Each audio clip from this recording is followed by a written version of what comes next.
Since the dawn of American cinema, Hollywood has had a fascination with war. Americans traditionally love to fight. That's why Americans have never lost and will never lose a war.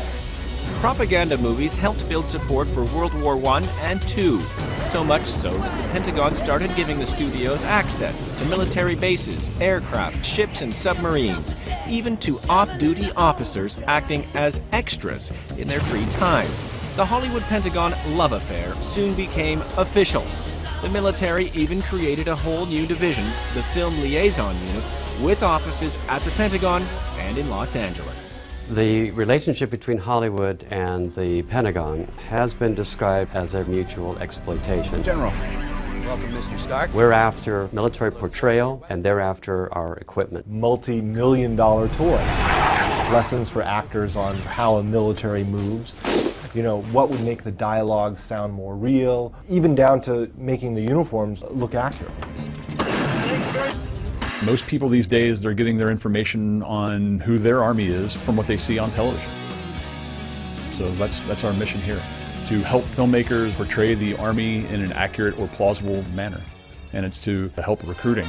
This marriage of interest has its compromises.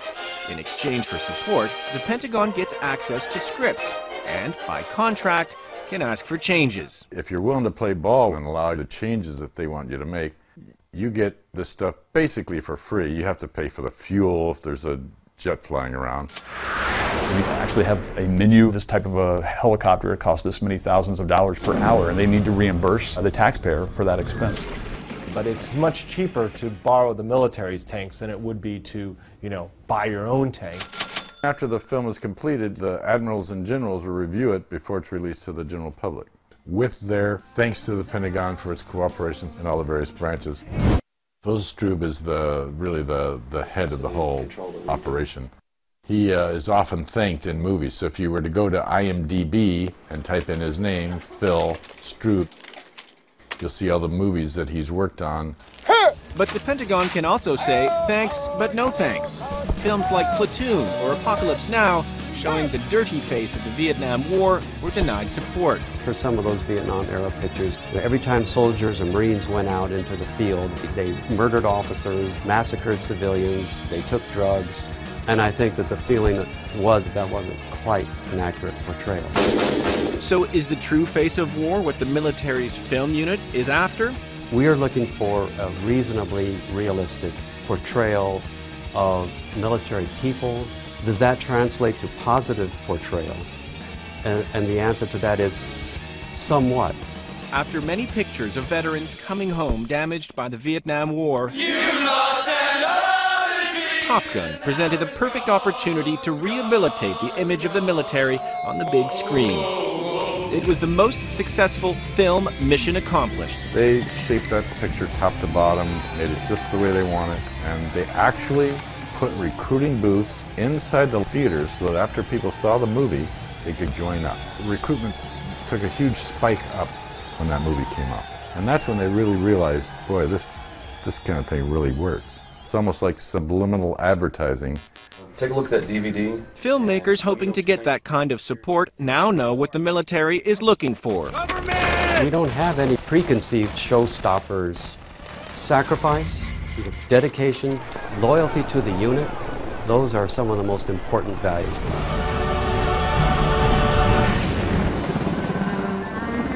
Even defeat can be shown, as long as the U.S. military still looks heroic, like in Black Hawk Down, featuring the bloody 1993 U.S. mission in Somalia. A film that could not have been made without the Pentagon's Black Hawk helicopters. To have a seat at the production table, the relationship has now become even more open, allowing for some creative license. I am Optimus Prime. When you're fighting alien robots, realism's out the window. I think the only thing that's really taboo would be if the military was portrayed as a force for evil, and this behavior was tolerated. There are consequences to their bad behavior. Full metal jacket. So shooting a civilian, issuing illegal orders, torture. You cannot show that on screen unless you also show that that person was punished. That's all we ask for. Is that really all the Pentagon asks for? I looked at tens of thousands of pages of correspondence between the producers and the military over script changes, and it's really shocking the amount of control that they try to exert. This is what lays out that it has to be, beneficial to recruitment and retention of personnel. Take Wind Talkers, a film about the Navajo Indians, used by the U.S. military as code talkers in World War II because the Japanese couldn't translate their language. The film did get Pentagon support, but only under clear conditions. The Pentagon said, no, we won't show soldiers being ordered to shoot other soldiers, and besides, it never even happened. Well, it did happen. The way they compromised was that they hinted at that in the movie. Under no circumstances can you allow your code talker to fall into enemy hands. The actual order to kill them is never presented on screen. Your mission is to protect the code at all costs. You understand me? So that's how they got around that. In other cases, there was no way around it. 13 Days, a Kevin Costner production about the 1962 missile crisis, shows belligerent generals trying to push President Kennedy to go to war with Cuba. My boys will get those red bastards. The film was denied support, even if Kennedy's taping system proves the story to be true. They don't want to be seen as the ones who would have caused World War III. So the producers had to go to the Philippines, and they had to rent jet airplanes of that era that didn't fly anymore, but they just had to drag them around on the tarmac behind tractors and then use computer-generated imaging to make them look like they were flying. Fortunately, they stuck to their guns. It would have been an insult to history. The Hurt Locker is an interesting case. Initially, the military was going to give them support, and then at the last minute, the military pulled out. Get back! Get back! The liaison officer who was going to go and observe the filming learned that before he got there, some scenes had been filmed. He alleges that were not in the approved script, and that insinuated a war crime, that a detainee would be shot by the military.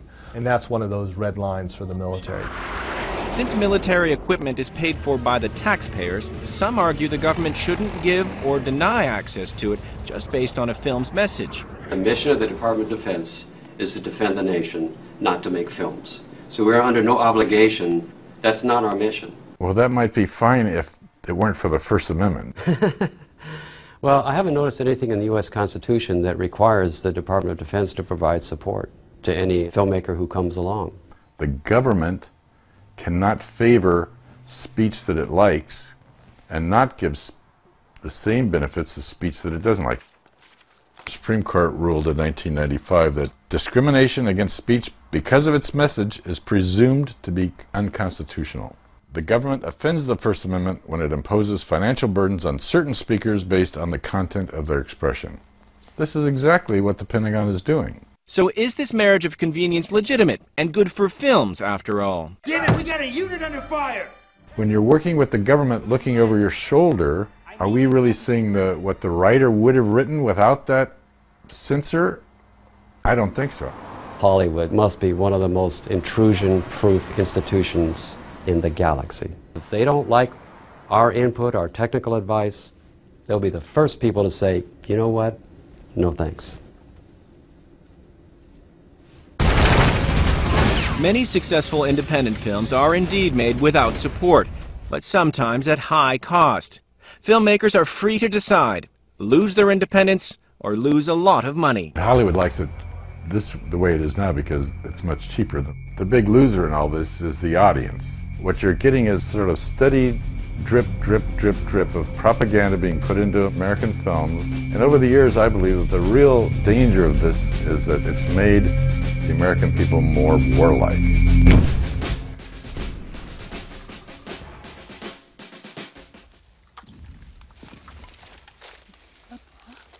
Okay, Forrest. I'm okay.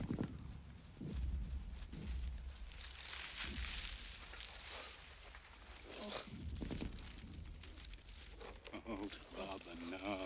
No, I'm gonna be all right.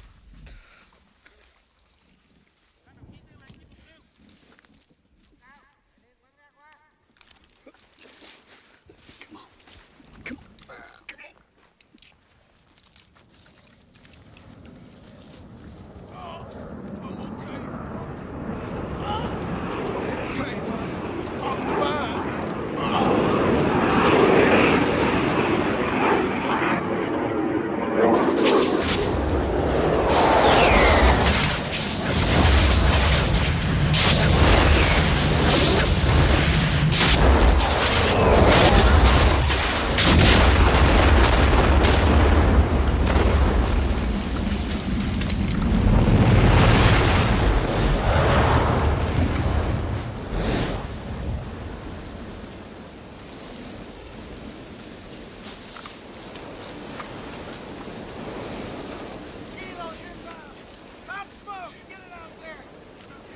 If I'd have known this was going to be the last time me and Bubba was going to talk, I'd have thought of something better to say.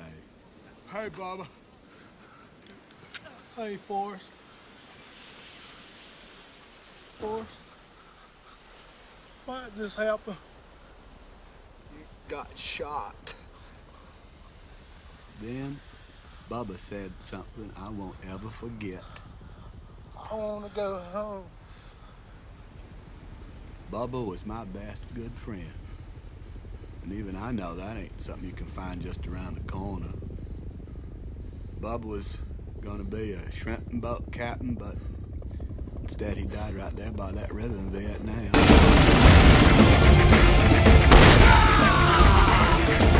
Watch my back!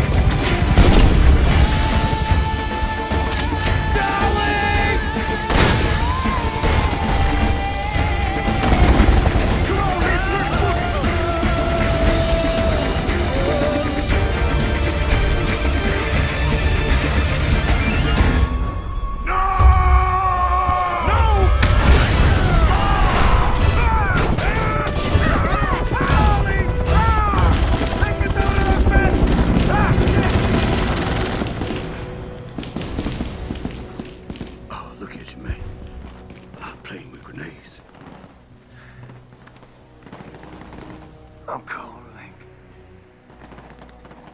I can't feel my legs. Ain't nothing but a thing. Hey, Link. What, man? Why does a man got to pick up sticks against another man? Sticks, using them sticks to prop a man up. I'll never know. Hold my hands, 'cause I got something to say. I got something to say. Oh, boy.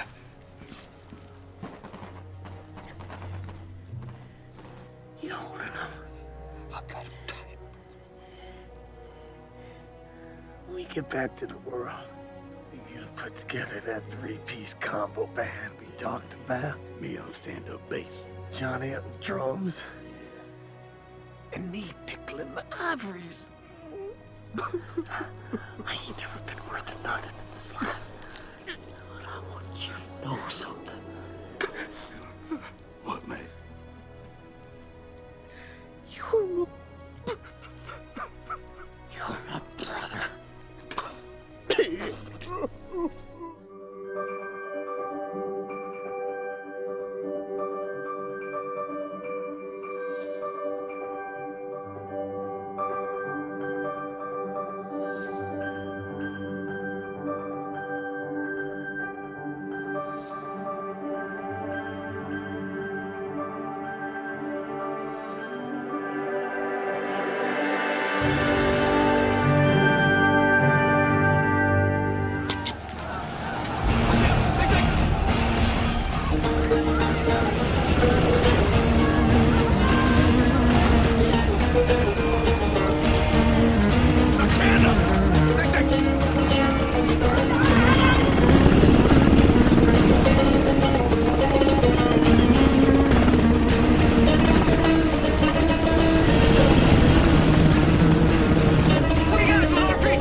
1 is hit. He is hit. Walcott's bird is hit.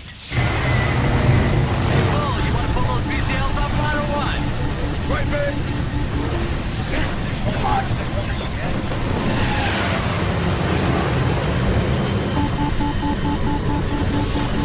6-1 going down. 6-1 going down. 6-1 is going down. He is going down. Number 6-1 is going down. 6-1 is going down. Number 6-1 is going down. 6-1 is going down. I repeat, number 6-1 going down.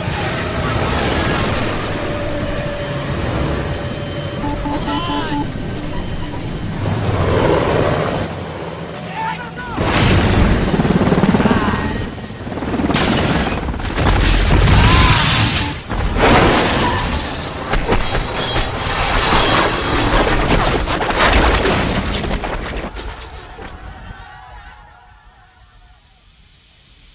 We got a Black Hawk down. We got a Black Hawk down.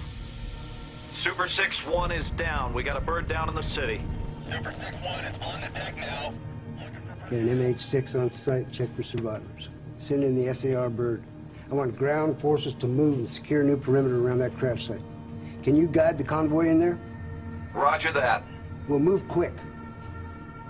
Whole damn city be coming down on top.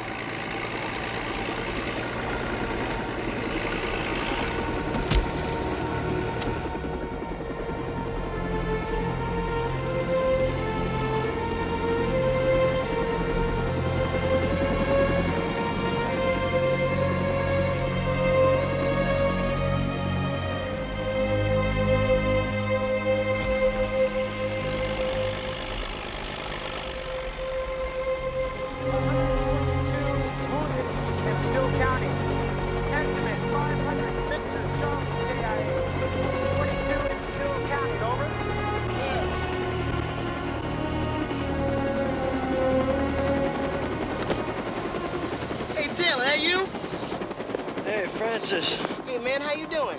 Okay, how you doing? Fine, man, just fine. Hey, dig it. We two-timers, man. We gonna get out of here, boy. I'm gonna see you in the hospital. We gonna get a high. Yes, sir.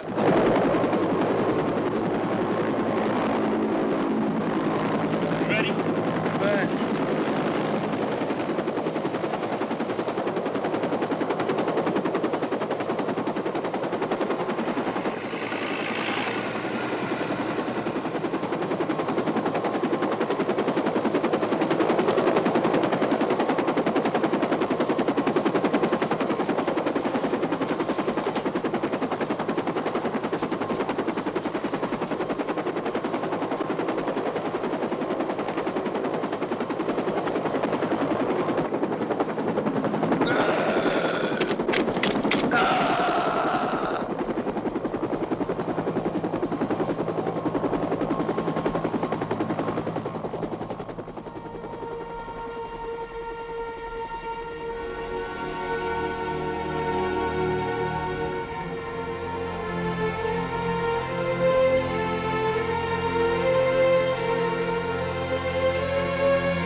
I think now, looking back, we did not fight the enemy. We fought ourselves. And the enemy was in us.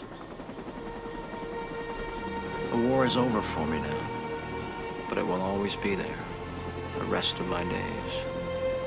As I'm sure Elias will be, fighting with Barnes for what Ra called possession of my soul. There are times since I felt like the child born of those two fathers.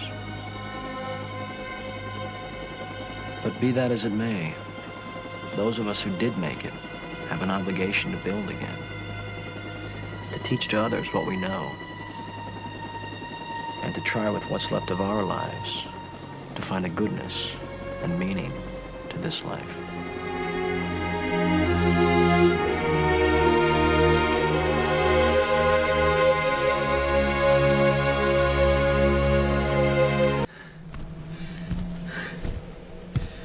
Nice and hot in here.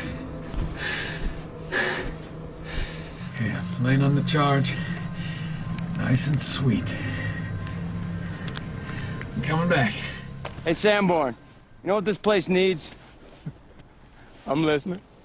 Needs grass. We're gonna start our grass business? That's right, man.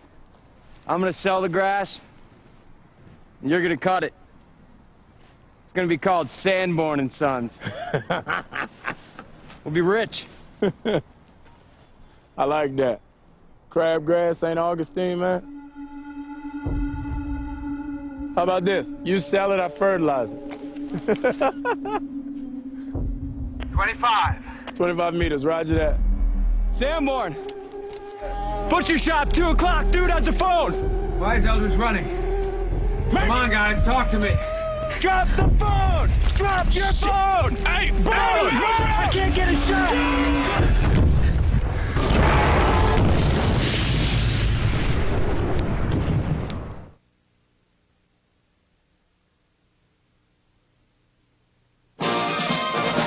The Navy has just assigned the USS Stingray a new crew.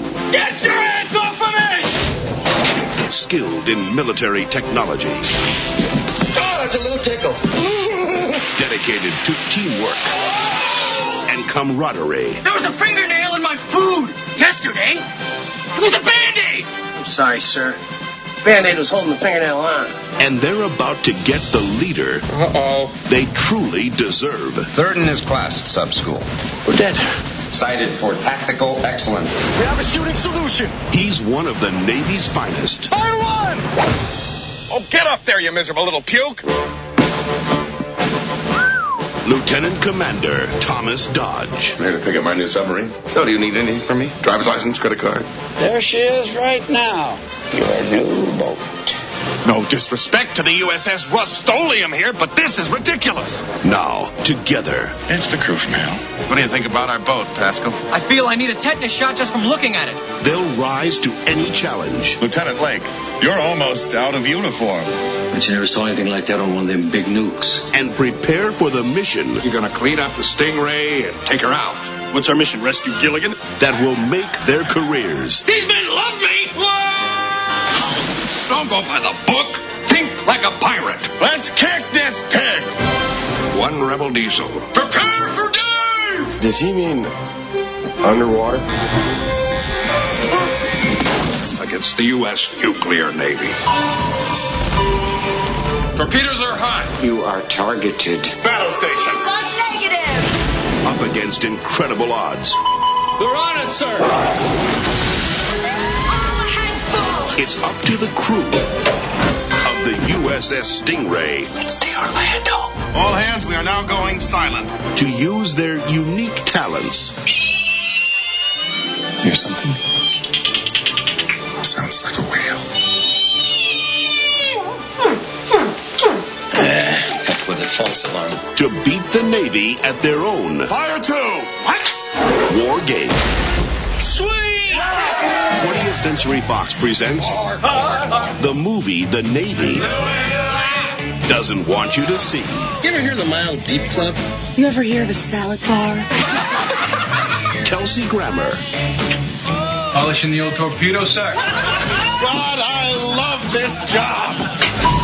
Down Periscope. What are you doing? As little as possible, sir. Buckman! Yes, sir! Thank you, Buckman. That'll be all.